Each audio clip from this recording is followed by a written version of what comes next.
ದೇಹದಿಂದ, ಮಾತಿನಿಂದ, ಮನಸ್ಸಿನಿಂದ ಈ 3 ಇಂದ್ರಿಯಗಳಿಂದ ಯಾವ ಪುರುಷ ದೋಷಗಳನ್ನ, ಪಾಪ ಕರ್ಮಗಳನ್ನ ಮಾಡಿರ್ತಾನೋ ಆ ಎಲ್ಲ ಪಾಪ ಕರ್ಮಗಳನ್ನ ಪರಿಹಾರ ಮಾಡಿಕೊಳ್ಳೋದಕ್ಕೋಸ್ಕರವೇ ಆ ಪರಮಾತ್ಮ 3 ದ್ವಾರಗಳಲ್ಲಿ ತನ್ನ ದರ್ಶನವನ್ನ ಕೊಟ್ಟಿದ್ದಾನೆ.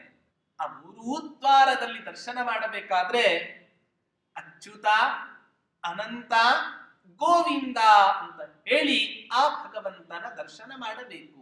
ಅಚ್ಯುತ ಅಂತ ಹೇಳೋದ್ರಿಂದ ಮನಸ್ಸಿನಿಂದ ಮಾಡಿದ ಪಾಪ ಪರಿಹಾರ ಆಗುತ್ತೆ. ಅನಂತ ಅಂತ ಹೇಳಿರೋದ್ರಿಂದ ದೇಹದಿಂದ ಮಾಡಿದ ಪಾಪ ಪರಿಹಾರ ಆಗುತ್ತೆ.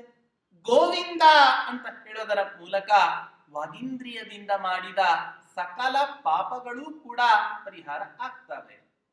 ಹೀಗಾಗಿ ಪರಮಾತ್ಮ ಈ ಹಿನ್ನೆಲೆಯಲ್ಲಿ, ಈ ಅನುಸಂಧಾನದಿಂದ ನನ್ನ ದರ್ಶನವನ್ನ ನೀವು ಮಾಡಿ ಅನ್ನೋದನ್ನ ಪರಮಾತ್ಮ ಸೂಚನೆ ಮಾಡ್ತಾ ಇದ್ದಾನೆ.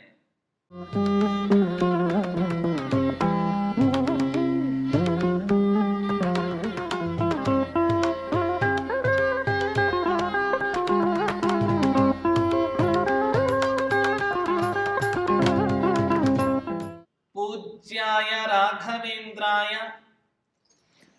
सत्यधर्मरताय च भजतां कल्पवृक्षाय नमतां कामधेनवे दुर्वादिध्वान्तरवये वैष्णवेन्दीवरेन्दवे श्री राघवेन्द्र गुरवे नमो अत्यंत दयालवे. श्री गुरुभ्यो नमः. हरि ओम.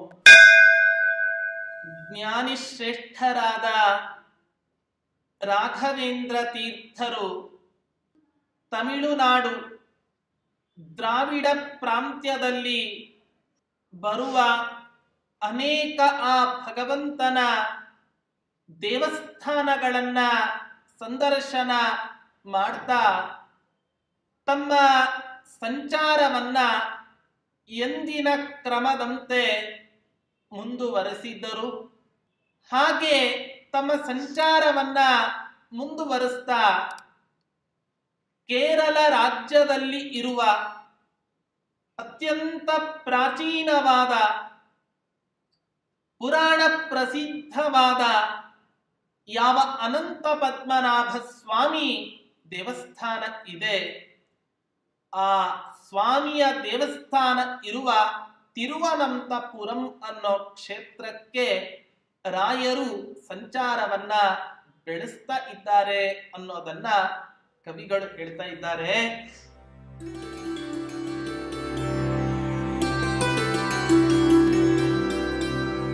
ಪ್ರಣಿಪತ್ಯ ತತ್ರ ಪುರುಷಂ ಪುರಾತನಂ ಲಸಿತಂ ಸ ಸುಂದರವರಾಭಿಧಂ ಹರಿಂ ನಿರಗಾದನಂತ ಶಯನಂ ತತೋ ಗುರುಃ ಪ್ರಣಿಪತ್ಯತಂ ಚ ಸಮಗಾಜ್ಜನಾರ್ದನಂ.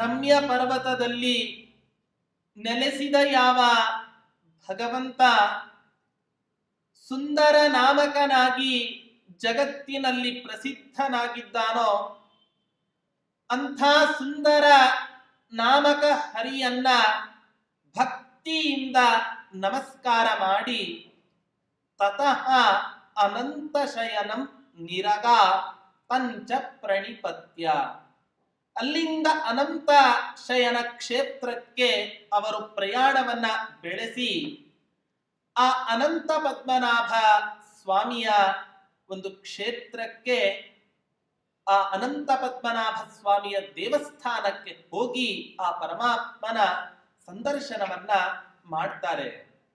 ಈ ದೇವಸ್ಥಾನದ ಇತಿಹಾಸವನ್ನ, ಆ ಸ್ವಾಮಿಯ ಇತಿಹಾಸವನ್ನ ನಾವು ಗಮನಿಸ್ತಾ ಹೋದಂತೆ ಸ್ಥಳ ಪುರಾಣ ಮಹಿಮೆಯಲ್ಲಿ ಒಂದು ಕಥೆಯನ್ನ ನಾವು ಕೇಳ್ತೇವೆ.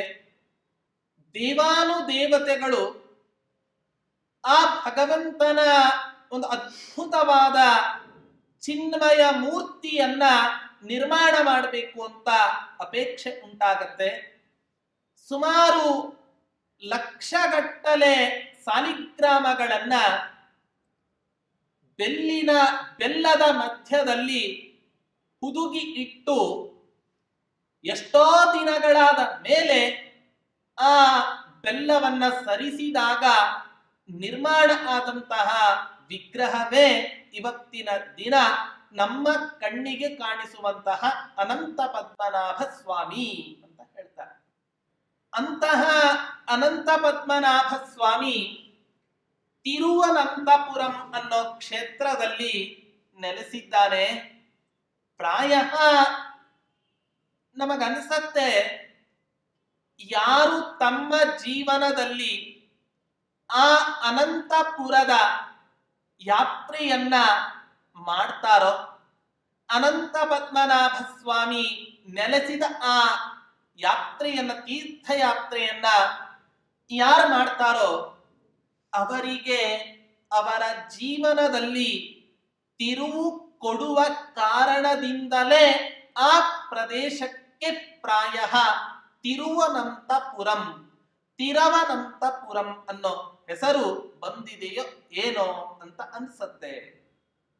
ಪ್ರಾಯ ಹಿಂದಿನ ಕಾಲದಿಂದಲೂ ಕೂಡ ಆ ಪ್ರಾಂತ್ಯವನ್ನ ಆಳ್ತಾ ಇರ್ತಕ್ಕಂತಹ ಯಾವ ರಾಜರಿದ್ದಾರೆ, ಆ ರಾಜರೆಲ್ಲರೂ ಕೂಡ ನಾವು ಅನಂತ ಪದ್ಮನಾಭ ಸ್ವಾಮಿಯ ದಾಸರೇ ಅನ್ನೋ ಭಾವನೆಯಿಂದ ಅವರು ಅಲ್ಲಿ ಜೀವನವನ್ನ ನಡೆಸ್ತಾ ಇದ್ದಾರೆ.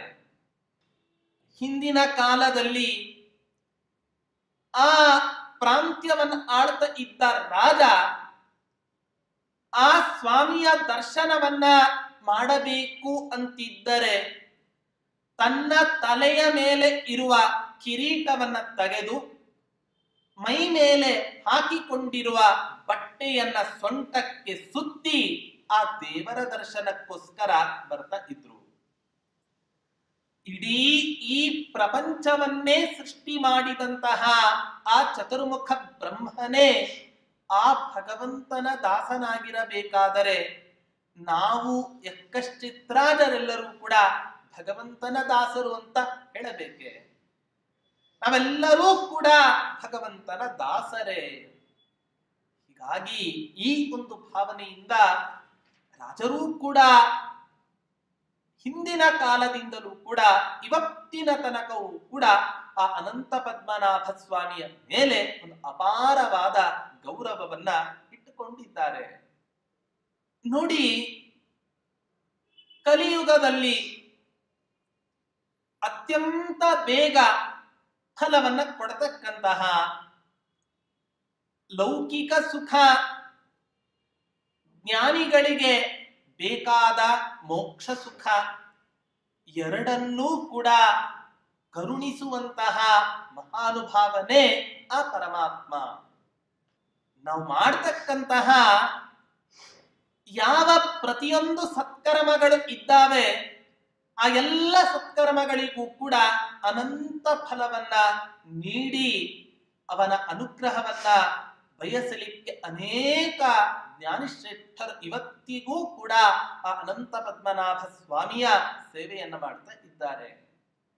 ಆ ಸ್ವಾಮಿಯ ದರ್ಶನ ತುಂಬಾ ಆಹ್ಲಾದಕರವಾದ, ಅತ್ಯಂತ ಸಂತೋಷದಾಯಕವಾಗಿರತಕ್ಕಂತಹದ್ದು ಆ ಭಗವಂತನ ದರ್ಶನ. 3 ಬಾಗಿಲಿನ ಮೂಲಕ ಪರಮಾತ್ಮನ 3 ಇಂದ್ರಿಯಗಳ ದರ್ಶನವನ್ನ ಮಾಡಿ ಪ್ರತಿಯೊಬ್ಬ ಭಕ್ತನು ಕೂಡ ಕೃತಾರ್ಥನಾಗ್ತಾನೆ. ಹೇಗೆ ಅಂತ ಕೇಳಿದ್ರೆ, ಮೊದಲನೇ ಬಾಗಿಲಿನ ಮೂಲಕ ಆ ಪರಮಾತ್ಮನ ತಲೆಯ ದರ್ಶನವನ್ನ ನಾವೆಲ್ಲರೂ ಕೂಡ ಮಾಡ್ತೇವೆ. ಪರಮಾತ್ಮನ ಆ ತಲೆಯ ದರ್ಶನವನ್ನ ಮಾಡಿದಾಗ ಭಗವಂತ ನಿನ್ನ ಪೂರ್ಣ ಅನುಗ್ರಹ ಕೃಪಾ ದೃಷ್ಟಿ ನೋಟ ನನ್ನ ಮೇಲೆ ಬೀಳಲಿ ಅನ್ನೋ ಭಾವನೆ ನಮ್ಮ ಮೇಲೆ ಇರಬೇಕು. ಅಷ್ಟೇ ಅಲ್ಲ, ಎರಡನೇ ಬಾಗಿಲಿನ ಮೂಲಕ ಪರಮಾತ್ಮನ ಎದೆಯ ಭಾಗವನ್ನ ಲಕ್ಷ್ಮೀದೇವಿ ನಿತ್ಯವೂ ವಾಸ ಮಾಡ್ತಾ ಇರತಕ್ಕಂತಹ ಯಾವ ಆ ವಕ್ಷಸ್ಥಲ ಇದೆ, ಆ ವಕ್ಷಸ್ಥಲದ ಹತ್ತಿರ ನಿಂತು ದರ್ಶನವನ್ನ ಮಾಡಿ ನಮ್ಮ ಈ ಮಾನವ ಜನ್ಮವನ್ನ ಸಾರ್ಥಕಪಡಿಸಿಕೊಳ್ಳಬೇಕು ಅಂತ ಎರಡನೇ ಬಾಗಿಲಿನ ಮೂಲಕ ಗೊತ್ತಾಗ್ತದೆ. ಇನ್ನು ಮೂರನೇ ದ್ವಾರದ ಮೂಲಕ ಪರಮಾತ್ಮನ ಪಾದದ ದರ್ಶನವನ್ನ ಮಾಡ್ತೇವೆ. ಏನೇ ಮಾಡಿ ಪರಮಾತ್ಮನ ಮುಖವದ ದರ್ಶನ ಮಾಡಿ ವಕ್ಷಸ್ಥಲವನ್ನ ನೋಡಿ ಏನೇ ಮಾಡಿದರೂ ಕೂಡ ಕೊನೆ ಆ ಪರಮಾತ್ಮನ ಪಾದಾರವಿಂದಗಳಲ್ಲಿ ನೀವು ಮಾಡಿದ ಕರ್ಮಗಳನ್ನ ಅರ್ಪಣೆ ಮಾಡಿದಾಗ ಮಾತ್ರ ಆಗ ಆ ಪರಮಾತ್ಮ ನಮಗೆ ಅನುಗ್ರಹವನ್ನ ಕೊಡ್ತಾನೆ. ಆಗ ನಾವು ಮಾಡಿದಂತಹ ಯಾತ್ರೆ ಸಂಪೂರ್ಣ ನಮಗೆ ಫಲ ಕೊಡಲಿಕ್ಕೆ ಸಾಧ್ಯವಾಗುತ್ತೆ. ಅನೇಕ ಕವಿಗಳು ಪರಮಾತ್ಮನನ್ನ ಆ ಮೂರು ದ್ವಾರಗಳಲ್ಲಿ ದರ್ಶನ ಮಾಡೋದನ್ನ ಅನೇಕರು ಅನೇಕ ರೀತಿಯಾಗಿ ವರ್ಣನೆ ಮಾಡಿದ್ದಾರೆ. ಜಗತ್ತಿನಲ್ಲಿ ಇರುವ ಯಾವ ಮೂರು ವೇದಗಳು ಇದ್ದಾವೆ, ಋಗ್ಯಜುಸ್ಸಾಮ, ಅದರ ಪ್ರತೀಕದಂತೆ ಪರಮಾತ್ಮನನ್ನ ಒಂದು ಮುಖದಿಂದ ಋಗ್ವೇದದಿಂದ ಪರಮಾತ್ಮನನ್ನ ಕಾಣು, ಯಜುರ್ವೇದದಿಂದ ಪರಮಾತ್ಮನನ್ನ ಕಾಣು, ಸಾಮವೇದದಿಂದ ಸಾಮಗಾನದಿಂದ ಪರಮಾತ್ಮನ ಸ್ತೋತ್ರವನ್ನ ಮಾಡು. ಈ ಕಾರಣಕ್ಕೋಸ್ಕರವೇ ಪರಮಾತ್ಮ ಮೂರು ಬಾಗಿಲಿನಲ್ಲಿ ತನ್ನ ಭಕ್ತರಿಗೆ ದರ್ಶನವನ್ನ ಕೊಡ್ತಾನೆ ಅಂತ ಹೇಳ್ತಾರೆ. ಇನ್ನೂ ನಾವು ಚಿಂತನೆ ಮಾಡೋದು ಅಂತಾದರೆ ಪರಮಾತ್ಮನ ತಲೆಯ ದರ್ಶನ ಆದಾಗ ಯಾವ ಸಂದೇಶವನ್ನ ನೀಡಿದ ಆ ಪರಮಾತ್ಮ, ಜ್ಞಾನವನ್ನ ಸಂಪಾದಿಸಿ ಅಂತ ಹೇಳ್ದ. ಸಂಪಾದನೆ ಮಾಡಿದ ಜ್ಞಾನ ತಲೆಯಲ್ಲಿ ನಾವು ಇಟ್ಟುಕೊಂಡರೆ ಅದು ಭಗವಂತನ ಅಪರೋಕ್ಷ ಜ್ಞಾನಕ್ಕೆ, ಅಪರೋಕ್ಷ ಜ್ಞಾನ ದ್ವಾರ ಮೋಕ್ಷಕ್ಕೆ ಅದು ಕಾರಣ ಆಗತ್ತೆ. ಹಾಗಾಗಿ ನನ್ನ ತಲೆಯ ದರ್ಶನವನ್ನ ಮಾಡ್ತಾ ಇದ್ದೀರಿ ಅಂದರೆ ನಿಮ್ಮ ತಲೆ ಖಾಲಿ ಬಿಟ್ಟುಕೊಳ್ಳಲಿಕ್ಕೆ ಹೋಗಬೇಡಿ. ಯಾಕೆ? ಖಾಲಿ ತಲೆ ದೆವ್ವದ ಮನೆ ಅಂತ ಹೇಳ್ತಾರೆ. ಹಾಗಾಗಿ ಅಂಥ ವಿಶಾಲವಾದ ನಿಮ್ಮ ಈ ಮಸ್ತಕದಲ್ಲಿ ಜ್ಞಾನವನ್ನ ತುಂಬಿ ಕೃತಾರ್ಥರಾಗಿ ಅಂತ ಸೂಚನೆ ಮಾಡ್ತಾ ಇದ್ದಾನೆ. ಎರಡನೇ ದ್ವಾರದಲ್ಲಿ ಪರಮಾತ್ಮ ತನ್ನ ವಕ್ಷಸ್ಥಲವನ್ನ ತೋರಿಸೋದರ ಮೂಲಕ ಪರಮಾತ್ಮ ಹೇಳ್ತಾನೆ, ಸ್ವಲ್ಪ ಹೃದಯವಂತಿಕೆ, ಮಾನವೀಯತೆ ಅಥವಾ ಯಾವ ಪರಮಾತ್ಮನ ಸ್ತೋತ್ರವನ್ನ ಮಾಡ್ತೀರಾ ಆ ಸ್ತೋತ್ರ ಎಲ್ಲವೂ ಕೂಡ ಹೃತ್ಪೂರ್ವಕವಾಗಿಯೇ ಬರಲಿ. ಕೇವಲ ಬಾಯಿಯಲ್ಲಿ ಮಾತ್ರ ಆ ಸ್ತೋತ್ರಗಳು ಬರೋದು ಅಂತ ಅರ್ಥ ಅಲ್ಲ.